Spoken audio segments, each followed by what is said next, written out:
Capítulo 4 da pluralidade das existências.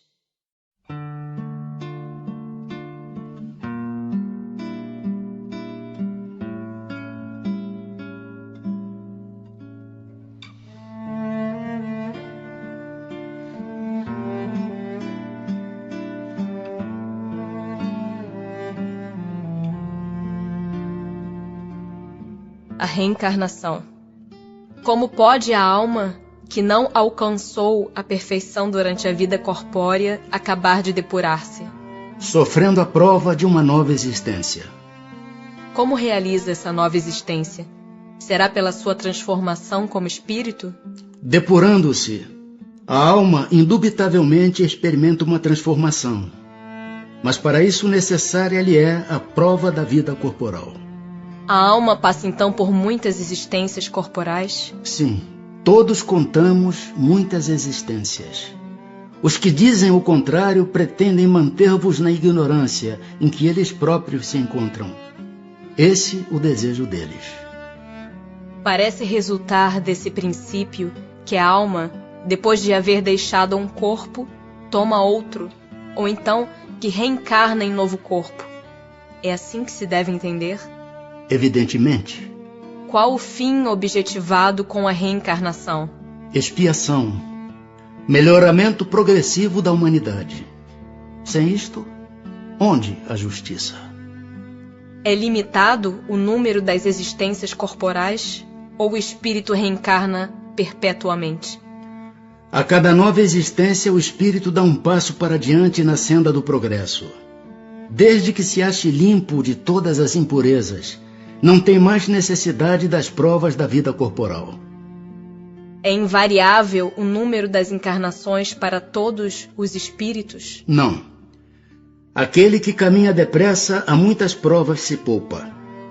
Todavia, as encarnações sucessivas são sempre muito numerosas, porquanto o progresso é quase infinito. O que fica sendo o espírito depois da sua última encarnação? Espírito bem-aventurado, puro espírito. Justiça da reencarnação. Em que se funda o dogma da reencarnação? Na justiça de Deus e na revelação, pois incessantemente repetimos: o bom pai deixa sempre aberta a seus filhos uma porta para o arrependimento. Não te diz a razão que seria injusto privar para sempre da felicidade eterna todos aqueles de quem não dependeu o melhorarem-se? Não são filhos de Deus todos os homens? Só entre os egoístas se encontram a iniquidade, o ódio implacável e os castigos sem remissão. Encarnação nos diferentes mundos. As nossas diversas existências corporais se verificam todas na Terra? Não. Vivemo-las em diferentes mundos. As que aqui passamos não são as primeiras nem as últimas. São, porém, das mais materiais e das mais distantes da perfeição. A cada nova existência corporal, a alma passa de um mundo para outro? Ou pode ter muitas no mesmo globo? Pode viver muitas vezes no mesmo globo, se não se adiantou bastante para passar a um mundo superior. Podemos então reaparecer muitas vezes na Terra? Certamente. Podemos voltar a este, depois de termos vivido em outros mundos? Sem dúvida. É possível que já tenhas vivido em outros mundos e na Terra. Tornar a viver na Terra constitui uma necessidade? Não. Mas se não progredistes, podereis ir para outro mundo que não valha mais do que a Terra, e que talvez até seja pior do que ela. Haverá alguma vantagem em voltar-se a habitar a Terra?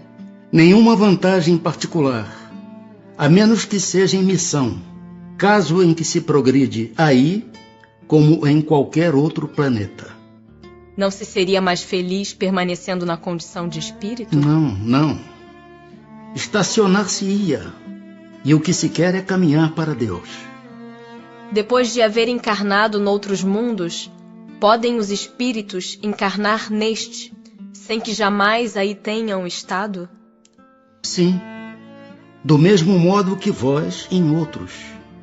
todos os mundos são solidários. O que não se faz num, faz-se noutro. Assim, homens há que estão na Terra pela primeira vez? Muitos, e em graus diversos de adiantamento. Pode-se reconhecer, por um indício qualquer, que um espírito está pela primeira vez na Terra?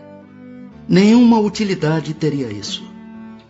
Para chegar à perfeição e à suprema felicidade, destino final de todos os homens, tem o espírito que passar pela fieira de todos os mundos existentes no universo? Não, porquanto muitos são os mundos correspondentes a cada grau da respectiva escala, e o espírito, saindo de um deles, nenhuma coisa nova aprenderia nos outros do mesmo grau. Como se explica, então, a diversidade de suas existências em um mesmo globo? De cada vez poderá ocupar posição diferente das anteriores.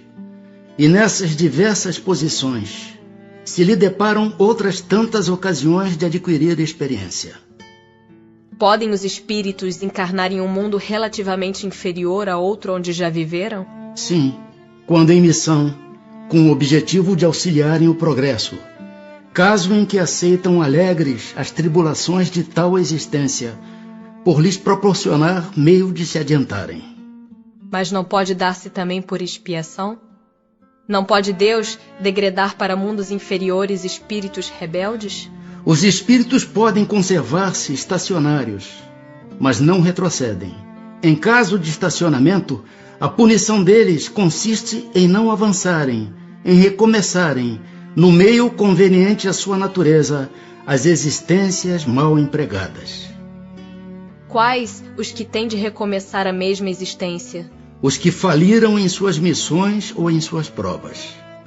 Os seres que habitam cada mundo hão todos alcançado o mesmo nível de perfeição? Não. Dá-se em cada um o que ocorre na Terra. Uns espíritos são mais adiantados do que outros. Passando deste planeta para outro, conserva o espírito a inteligência que aqui tinha? Sem dúvida, a inteligência não se perde. Pode, porém, acontecer que ele não disponha dos mesmos meios para manifestá-la, dependendo isto da sua superioridade e das condições do corpo que tomar.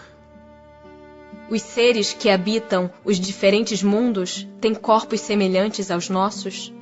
É fora de dúvida que tem corpos, porque o espírito precisa estar revestido de matéria para atuar sobre a matéria. Esse envoltório, porém, é mais ou menos material, conforme o grau de pureza a que chegaram os espíritos. É isso o que assinala a diferença entre os mundos que temos de percorrer, porquanto muitas moradas há na casa de nosso Pai, sendo, consequentemente, de muitos graus essas moradas. Alguns o sabem, e desse fato têm consciência na terra. Com outros, no entanto, o mesmo não se dá. É-nos possível conhecer exatamente o estado físico e moral dos diferentes mundos? Nós, espíritos, só podemos responder de acordo com o grau de adiantamento em que vos achais. Quer dizer que não devemos revelar estas coisas a todos, porque nem todos estão em estado de compreendê-las, e semelhante revelação os perturbaria. Indo de um mundo para outro, o espírito passa por nova infância? Em toda parte a infância é uma transição necessária, mas não é em toda parte tão obtusa como no vosso mundo. Tem o espírito a faculdade de escolher o mundo onde passe a habitar? Nem sempre. Pode pedir que lhe seja permitido ir para este ou aquele, e pode obtê-lo, se o merecer. Porquanto a acessibilidade dos mundos para os espíritos depende do grau da elevação destes. Se o espírito nada pedir, que é o que determina o mundo em que ele reencarnará? O grau da sua elevação. O estado físico e moral dos seres vivos é perpetuamente o mesmo em cada mundo? Não. Os mundos também estão sujeitos à lei do progresso. Todos começaram como o vosso, por um estado inferior, e a própria Terra sofrerá idêntica transformação. Tornar-se-á um paraíso quando os homens se houverem tornado bons. Haverá mundos onde o espírito, deixando de revestir corpos materiais, só tenha por envoltório o perispírito? E mesmo esse envoltório se torna tão etéreo que para vós é como se não existisse. Esse o estado dos espíritos puros. Parece resultar daí que entre o estado correspondente às últimas encarnações e a de espírito puro, não há linha divisória perfeitamente demarcada, não? Semelhante demarcação não existe. A diferença entre um e outro estado se vai apagando pouco a pouco e acaba por ser imperceptível, tal qual se dá com a noite as primeiras claridades do alvorecer. A substância do perispírito é a mesma em todos os mundos? Não. É mais ou menos etérea. Passando de um mundo a outro, o espírito se reveste da matéria própria desse outro, operando-se, porém, essa mudança com a rapidez do relâmpago. Os espíritos puros habitam mundos especiais? Ou se acham no espaço universal sem estarem mais ligados a um mundo do que a outros? Habitam certos mundos, mas não lhes ficam presos, como os homens à terra. Podem, melhor do que os outros, estar em toda parte. Transmigrações progressivas. Desde o início de sua formação, goza o espírito da plenitude de suas faculdades? Não, pois que para o espírito como para o homem, também há infância. Em sua origem, a vida do espírito é apenas instintiva. Ele mal tem consciência de si mesmo e de seus atos. A inteligência só pouco a pouco se desenvolve. Qual o estado da alma na sua primeira encarnação? O da infância na vida corporal. A inteligência então apenas desabrocha.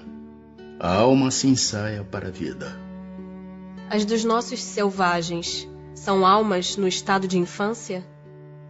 De infância relativa, pois já são almas desenvolvidas, visto que já nutrem paixões. Então, as paixões são um sinal de desenvolvimento? De desenvolvimento, sim. De perfeição, porém, não. São sinal de atividade e de consciência do eu, porquanto na alma primitiva a inteligência e a vida se acham no estado de germen. Pode alguém, por um proceder impecável na vida atual, transpor todos os graus da escala do aperfeiçoamento e tornar-se espírito puro, sem passar por outros graus intermédios? Não, pois o que o homem julga perfeito, longe está da perfeição. Há qualidades que lhe são desconhecidas e incompreensíveis. Poderá ser tão perfeito quanto o comporte a sua natureza terrena, mas isso não é a perfeição absoluta. Dá-se com o espírito o que se verifica com a criança, que por mais precoce que seja, tem de passar pela juventude antes de chegar à idade da madureza. E também com o enfermo que, para recobrar a saúde, tem que passar pela convalescença. Demais, ao espírito cumpre progredir em ciência e em moral. Se somente se adiantou num sentido, importa se adiante no outro, para atingir o extremo superior da escala. Contudo, quanto mais o homem se adiantar na sua vida atual, tanto menos longas e penosas lhe serão as provas que se seguirem. Pode ao menos o homem, na vida presente, preparar com segurança para si uma existência futura menos prenhe de amarguras? Sem dúvida. Pode reduzir a extensão e as dificuldades do caminho. Só o descuidoso permanece sempre no mesmo ponto. Pode um homem, nas suas novas existências, descer mais baixo do que esteja na atual? Com relação à posição social, sim. Como espírito, não. É possível que em nova encarnação a alma de um homem de bem anime o corpo de um celerado? Não, visto que não pode degenerar. A alma de um homem perverso pode tornar-se a de um homem de bem? Sim, se arrependeu. Isso constitui então uma recompensa. A possibilidade de se melhorarem noutra existência Não será de molde a fazer que certas pessoas perseverem no mau caminho, dominadas pela ideia de que poderão corrigir-se mais tarde? Aquele que assim pensa em nada crê, e a ideia de um castigo eterno não o refrearia mais do que qualquer outra, porque sua razão a repele. E semelhante ideia induz à incredulidade a respeito de tudo. Se unicamente meios racionais se tivessem empregado para guiar os homens, não haveria tantos céticos. De fato, um espírito imperfeito poderá durante a vida corporal pensar como dizes, mas liberto que se veja da matéria, pensará de outro modo, pois logo verificará que fez cálculo errado. E então, sentimento oposto a esse trará ele para a sua nova existência. É assim que se efetua o progresso, e essa a razão por que na Terra os homens são desigualmente adiantados. Uns já dispõem de experiência que a outros falta, mas que adquirirão pouco a pouco. Deles depende o acelerar-se-lhes o progresso ou retardar-se indefinidamente. Não podendo os espíritos aperfeiçoar-se a não ser por meio das tribulações da existência corpórea, segue-se que a vida material seja uma espécie de crisol ou de depurador por onde tem que passar todos os seres do mundo espírita para alcançarem a perfeição? Sim, é exatamente isso. Eles se melhoram nessas provas evitando o mal e praticando o bem, porém somente ao cabo de mais ou menos longo tempo, conforme os esforços que empreguem. Somente após muitas encarnações ou depurações sucessivas, atingem a finalidade para que tendem. É o corpo que influi sobre o espírito para que este se melhore, ou o espírito que influi sobre o corpo? Teu espírito é tudo. Teu corpo é simples veste que apodrece. És tudo. Sorte das crianças depois da morte. Poderá ser tão adiantado quanto de um adulto o espírito de uma criança que morreu em tenra idade? Algumas vezes o é, muito mais. Porquanto pode dar-se que muito mais já tenha vivido e adquirido maior soma de experiência. Sobretudo se progrediu. Pode então o espírito de uma criança ser mais adiantado que o de seu pai? Isso é muito frequente. Não o vedes vós mesmos tão amiudadas vezes na terra? Não tendo podido praticar o mal, o espírito de uma criança que morreu em tenra idade pertence a alguma das categorias superiores? Se não fez o mal, igualmente não fez o bem. E Deus não o isenta das provas que tenha de padecer. Se for um espírito puro, não é pelo fato de ter animado apenas uma criança, mas porque já progredira até a pureza.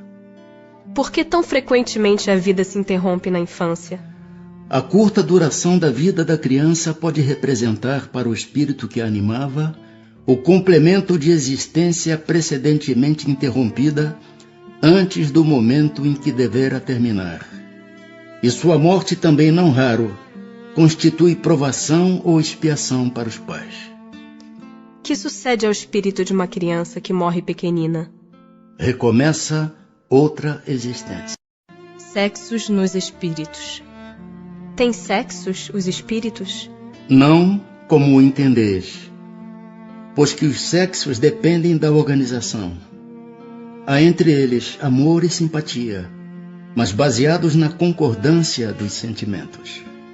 Em nova existência, pode o espírito que animou o corpo de um homem animar o de uma mulher e vice-versa? De certo. São os mesmos os espíritos que animam os homens e as mulheres.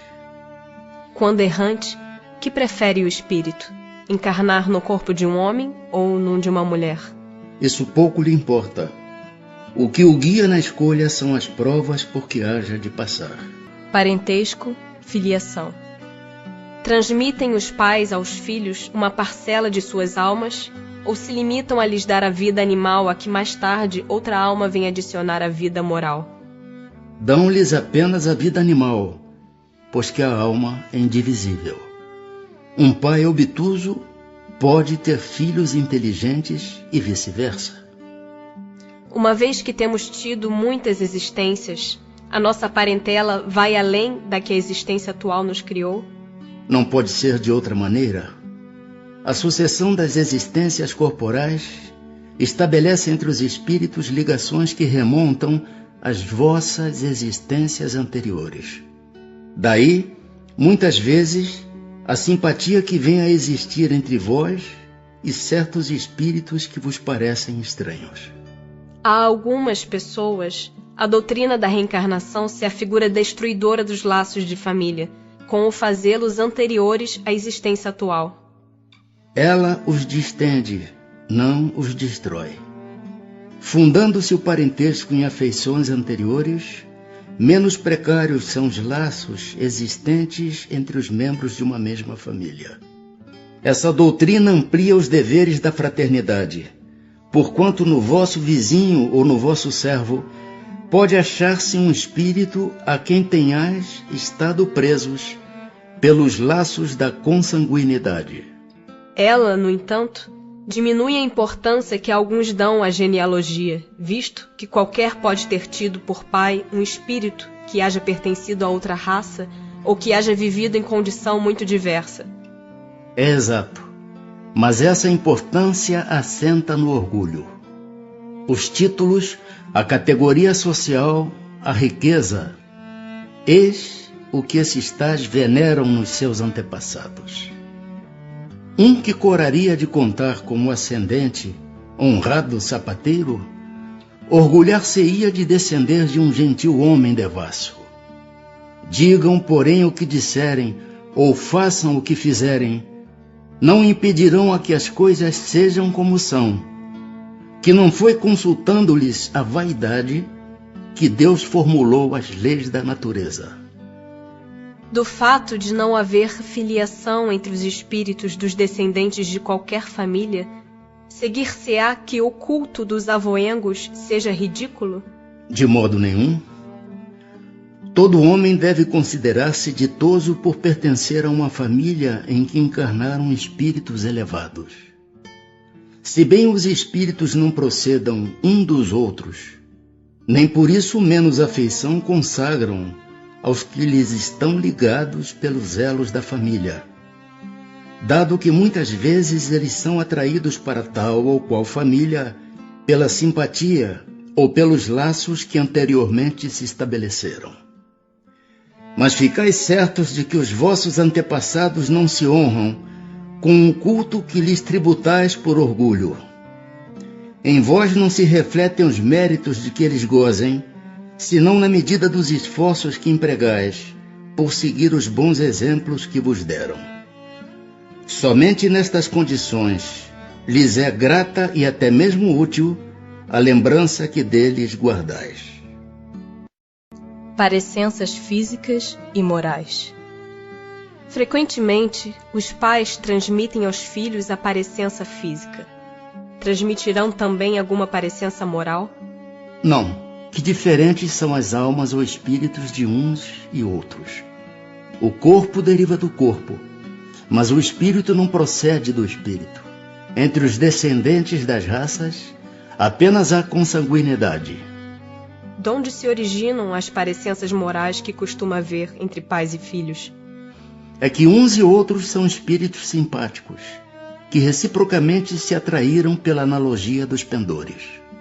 Nenhuma influência exercem os espíritos dos pais sobre o filho depois do nascimento deste? Ao contrário, bem grande influência exercem. Conforme já dissemos, os espíritos têm que contribuir para o progresso uns dos outros. Pois bem, os espíritos dos pais têm por missão desenvolver os dos seus filhos pela educação. Constitui-lhes isso uma tarefa. Tornar-se-ão culpados se vierem a falir no seu desempenho. Por que é que de pais bons e virtuosos nascem filhos de natureza perversa?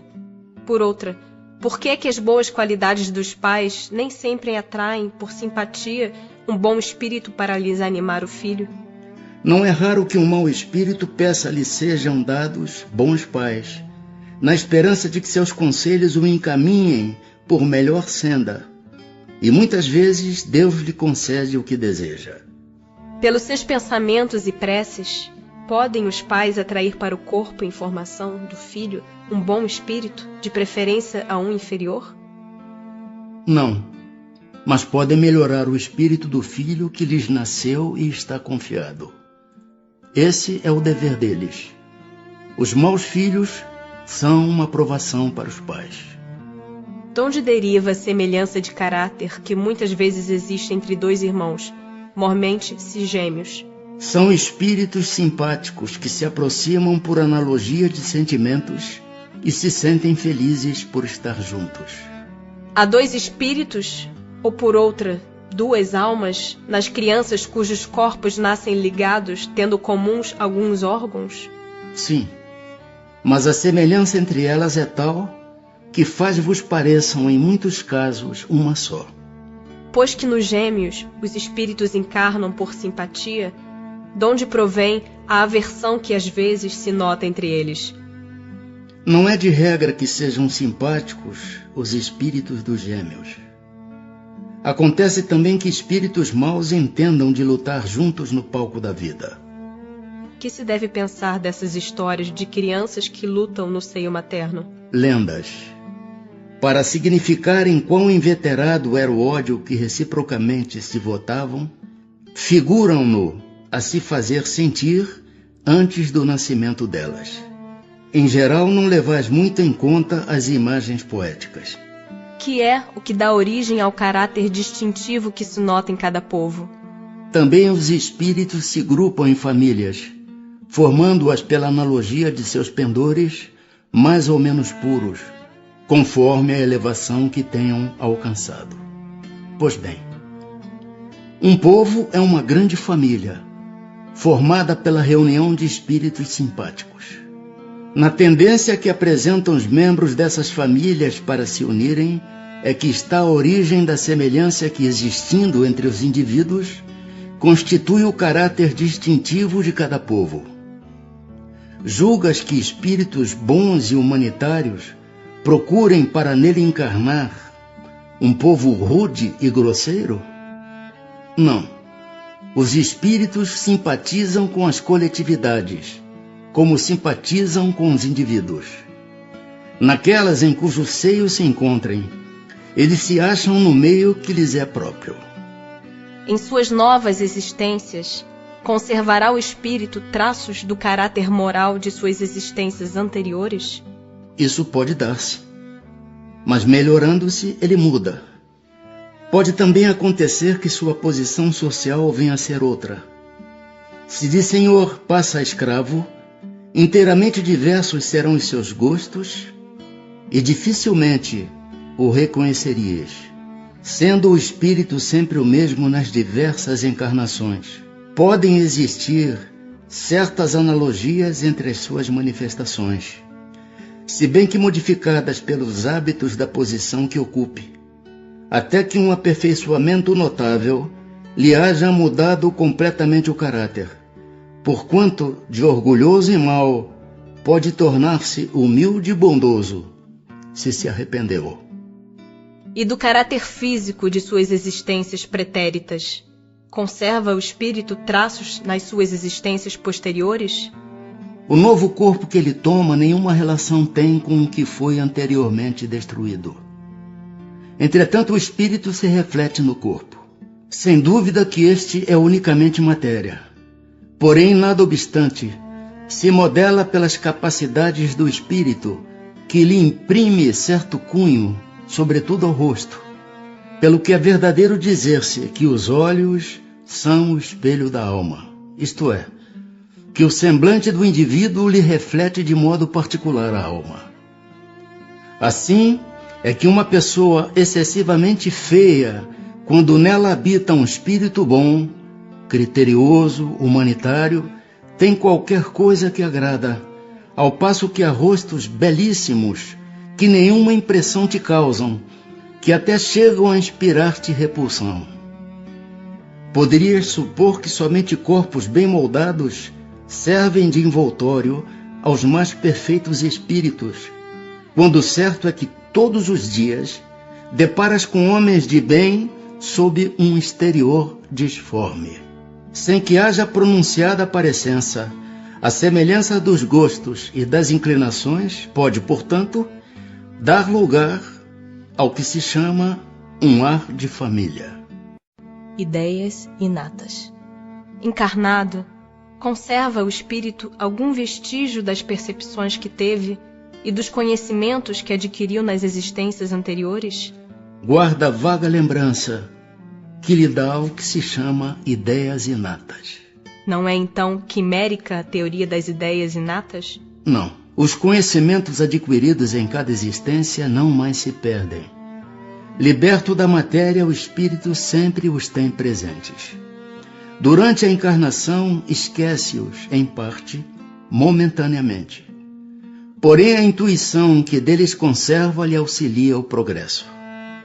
Se não fosse assim, teria que recomeçar constantemente.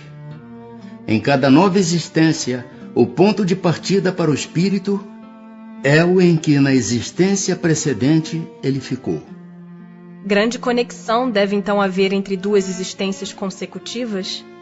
Nem sempre tão grande quanto talvez o suponhas, dado que bem diferentes são muitas vezes as posições do espírito nas duas, e que no intervalo de uma a outra pode ele ter progredido.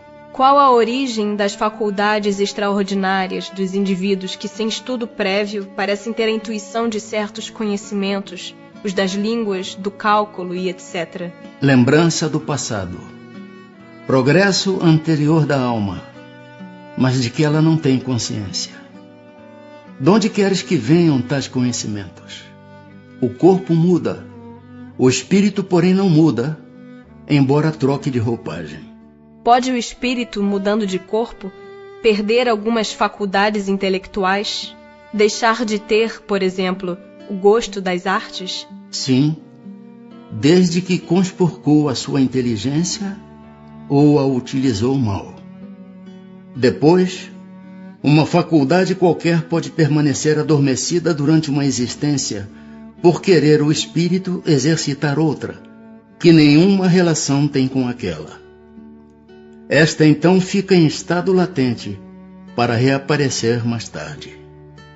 Dever-se-ão atribuir a uma lembrança retrospectiva o sentimento instintivo que o homem, mesmo quando selvagem, possui da existência de Deus e o pressentimento da vida futura?